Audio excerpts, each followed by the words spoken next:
Assalamualaikum warahmatullahi wabarakatuh. Perkenalkan, kami dari kelompok 1 Psikologi Umum yang beranggotakan Citra Auliasa Fitri, Dea Ananda, Intania Junita Utami, Nadia Pramuningtyas Larasati, Natasha Yulia, dan Putri Nur Oktaviani. Di sini kami akan membahas tentang fungsi-fungsi psikis persepsi, bayangan, dan fantasi.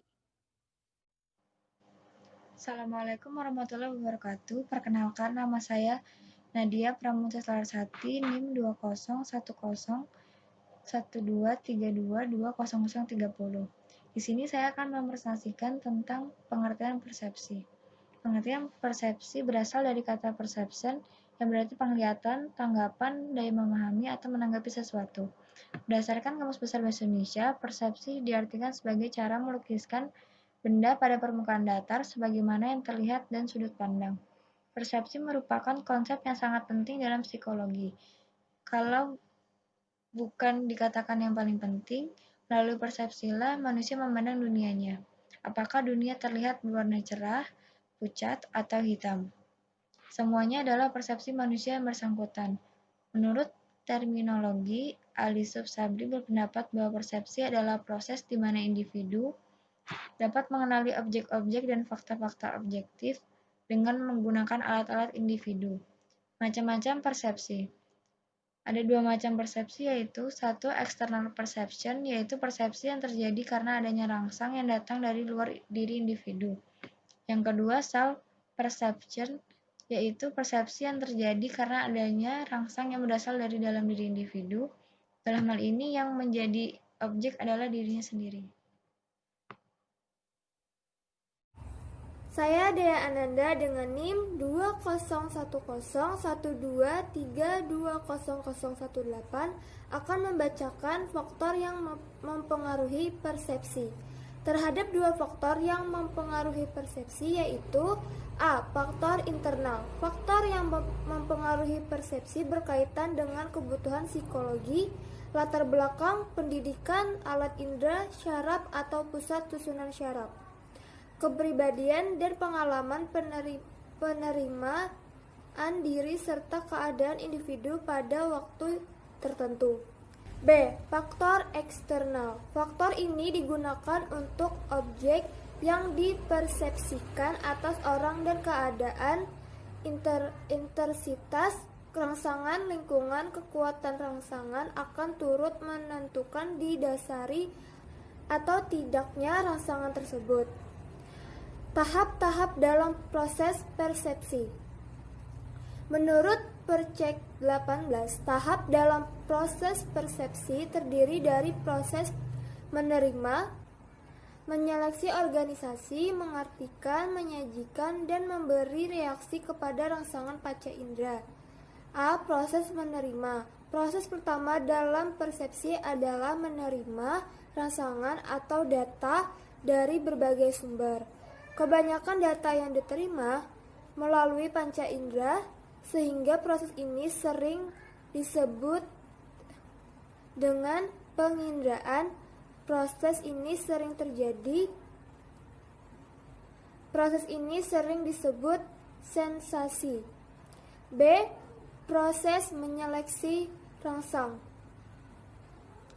Michel 21 menyatakan persepsi adalah suatu proses yang di dalamnya mengandung proses seleksi terhadap sebuah mekanisme setelah menerima rangsangan atau data diseleksi. Assalamualaikum warahmatullahi wabarakatuh. Saya Intania Junita Utami dengan nomor induk mahasiswa 2011123220034. Saya ingin membacakan slide yang ke-6. 2.5 Pengertian tanggapan atau bayangan. Tanggapan didefinisikan sebagai bayangan yang menjadi kesan yang dihasilkan dari pengamatan. Kesan tersebut menjadi isi kesadaran yang dapat dikembangkan dalam hubungannya dengan konteks pengalaman waktu sekarang serta antisipasi keadaan untuk masa yang akan datang. Dengan uraian ini, maka dapat dikemukakan adanya 3 macam tanggapan, yaitu A. Tanggapan masa lampau yang sering disebut sebagai tanggapan ingatan. B. Tanggapan masa sekarang yang dapat disebut sebagai tanggapan imajinatif. C. Tanggapan masa mendatang yang dapat disebut sebagai tanggapan antisipatif. Tanggapan yang lemah adalah secara statis alam, Sedangkan tanggapan yang kuat adalah lebih besar kecenderungannya untuk muncul kembali ke alam kesadaran. Kemunculan tanggapan ke alam kesadaran itu menunggu adanya perangsang yang relevan atau yang dapat bersatu dengan tanggapan yang bersangkutan. Perkenalkan, nama saya Citra Aulia Sapitri, NIM 20101232202026. Di sini saya akan melanjutkan materi dari Intania Junita Utami. Fungsi tanggapan atau bayangan. Ada dua fungsi tanggapan. Yang ke-1, fungsi primer, yaitu apabila tanggapan yang kita sadari itu langsung berpengaruh pada kehidupan kejiwaan seperti berpikir, perasaan, dan pengamatan. Individu yang memiliki fungsi primer dominan biasanya banyak geraknya, lincah, menarik, suka mengajak, berani, gagah, humor, bermulut besar, gembira, dan lain-lain. Yang kedua yaitu fungsi sekunder, yaitu apabila tanggapan yang sudah tidak disadari dan ada dalam bawah sadar itu masih berpengaruh terhadap kehidupan kejiwaan kita. Individu yang memiliki fungsi ini sekunder dominan, memiliki sifat-sifat suasana hati tenang, tekun, teliti, wataknya tertutup, berbicara dan ketahuinya sedikit, serta kelihatan kaku, tidak menarik, dan bosan. Assalamualaikum warahmatullahi wabarakatuh. Perkenalkan, nama saya Putri Nur Oktaviani dengan NIM 20101232200004. Saya akan menjelaskan pengertian fantasi. Fantasi ialah kemampuan jiwa untuk membentuk tanggapan-tanggapan dan bayangan-bayangan baru. Dalam kekuatan fantasi, manusia dapat melepaskan diri dari keadaan yang dihadapi dan menjangkau ke depan keadaan yang akan mendatang. Dalam Kamus Besar Bahasa Indonesia, fantasi berarti imajinasi. Fantasi dalam kacamata Freud berarti apa yang berhubungan dengan khayalan atau dengan sesuatu yang tidak benar-benar ada dan hanya ada dalam benak atau pikiran saja. Menurut Melanie Klein, fantasi merupakan sarana dasar yang kita gunakan untuk memberikan persepsi-persepsi kita. Fantasi menciptakan asumsi dasar yang kita pergunakan dalam kehidupan sehari-hari yang berpengaruh tidak hanya pada perilaku-perilaku yang dianggap menyimpang, tetapi juga perilaku biasa dalam kehidupan sehari-hari. Selanjutnya yaitu macam-macam fantasi. Secara umum, fantasi terbagi menjadi dua. Yang pertama yaitu fantasi yang menciptakan. Fantasi yang menciptakan merupakan jenis fantasi yang menciptakan sesuatu. Misal seorang ahli mode pakaian yang menciptakan mode pakaian dengan daya fantasinya dan seorang pelukis menciptakan lukisan dengan daya fantasinya. Yang kedua yaitu fantasi yang dituntun atau yang dipimpin, yaitu merupakan bentuk atau jenis fantasi yang dituntun oleh pihak lain. Misalkan seseorang sedang melihat film, orang itu akan mengikuti apa yang dilihatnya dan dapat berfantasi tentang keadaan atau tempat-tempat lain dengan perantara film itu, sehingga dengan demikian fantasinya dituntun dari film tersebut. Dilihat dari cara orang berfantasi, fantasi terbagi menjadi tiga. Yang pertama, fantasi yang mengabstraksi, yaitu cara orang yang berfantasi dengan mengabstraksikan beberapa bagian sehingga ada bagian-bagian yang dihilangkan. Misalkan anak yang belum pernah melihat gurun pasir, maka untuk menjelaskan kita kira bayangan hasil persepsi yaitu lapangan. Nah, bayangan lapangan tersebut digunakan untuk menjelaskan gurun pasir tersebut. Yang kedua yaitu fantasi yang mendeterminasi, yaitu orang yang berfantasi dengan mendeterminasi terlebih dahulu. Yang ketiga yaitu fantasi yang mengombinasi, yaitu berfantasi dengan cara mengombinasi pengertian-pengertian tersebut. Yang kedua yaitu fantasi yang mendeterminasi, yaitu orang yang berfantasi dengan mendeterminasi terlebih dahulu. Yang ketiga yaitu fantasi yang mengombinasi, yaitu berfantasi dengan cara mengombinasi pengertian-pengertian atau bayangan yang ada pada individu. Misalkan tentang ikan duyung, yaitu kepalanya kepala seorang wanita atau manusia dan badannya. Assalamualaikum warahmatullahi wabarakatuh. Perkenalkan, nama saya Natasha Yulia dengan NIM 20101233200012. Saya dari kelompok 1 ingin menjelaskan fungsi-fungsi psikis, persepsi, bayangan, dan fantasi. Saya sendiri ingin menjelaskan tentang tes fantasi. Untuk mengetahui sejauh mana kemampuan individu untuk untuk perfantasi, tes yang sering digunakan untuk mengetes fantasi ialah A. Tes TAT, yaitu tes yang sering merujuk gambar-gambar dan testi disuruh menceritakan tentang gambar tersebut. B. Tes kemustahilan, yaitu tes yang berbentuk gambar-gambar dan cerita-cerita mustahil yang sering terjadi. Testi disuruh mencari kemustahilannya itu. C. Hydromax Wisma Test, yaitu tes yang merujuk suatu seri gambar yang semakin lama semakin sempurna. D.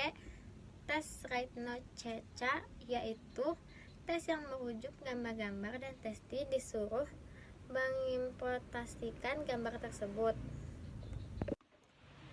Faktor yang mempengaruhi fantasi ada 7, yaitu 1. Kurang adanya penggunaan waktu kosong.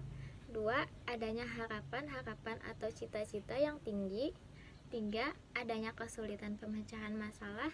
4. Adanya berbagai macam kelemahan pribadi. 5. Adanya perasaan pesimis terhadap masa depan. 6. Tidak adanya kesibukannya menentu. 7. Sedang dirundung asmara. Kegunaan dan bahaya fantasi. Adanya kegunaan fantasi bagi hidup kita. 1. Dengan fantasi, para seniman dapat menciptakan sesuatu yang baru dan kita dapat menikmatinya. 2. Dengan fantasi, kita dapat ikut bersimpati dengan sesama manusia meski berjauhan tempatnya. 3. Dengan fantasi, kita dapat mengambil intisari dan mengikuti perjalanan sejarah meski sudah zaman lalu. 4. Dengan fantasi, kita dapat merencanakan hidup kita ke hari nanti. 5. Dengan fantasi, kita dapat merintang-rintang duka di hidup ini dan pergi ke dunia yang indah. Adapun bahaya fantasi sebagai berikut. 1.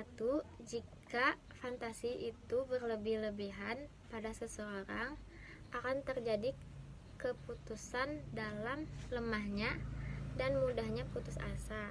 2. Jika dengan fantasi orang mudah sekali berdusta, karena kita dikuasai oleh fantasi itu sendiri dan akan timbul rasa berdosa. 3. Dalam merencanakan hidup di hari nanti, mudah sekali orang tergelincir ke rencana yang berlebihan dan timbul pengertian patah besar pasak pada tihang. 4. Fantasi tanpa pemimpin dan penjagaan akan mudah sekali menjadi fantasi yang jauh lebih liar. Sekian penjelasan dari saya. Wassalamualaikum warahmatullahi wabarakatuh. Di sini saya ingin membacakan kesimpulan materi kami. Kesimpulan: persepsi adalah proses pemahaman ataupun pemberian makna atas suatu informasi terhadap stimulus. Stimulus didapat dari proses penginderaan terhadap objek, peristiwa, atau hubungan-hubungan antar gejala yang selanjutnya diproses oleh otak. Jenis-jenis persepsi berdasarkan alat indera yaitu persepsi visual, persepsi auditori, persepsi perabaan, persepsi penciuman, dan persepsi pengucapan. Bayangan pengiring atau bayangan yang timbul setelah kita melihat suatu warna, dan bayangan eidetik atau disebut dengan bayangan yang sangat jelas dan hidup sehingga menyerupai pengamatan. Tanggapan memainkan peranan penting sehingga dalam belajarnya atau berkembangnya anak didik. Karena itu, seyoknya nyalah tanggapan tersebut dikembangkan dan dikontrol sebaik-baiknya. Dari pembahasan ini, kita dapat menyimpulkan bahwa fantasi yaitu suatu daya jiwa yang dapat membentuk tanggapan baru berdasarkan tanggapan-tanggapan yang sudah ada. Sekian presentasi dari kami. Salah hilap mohon maaf. Wassalamualaikum warahmatullahi wabarakatuh.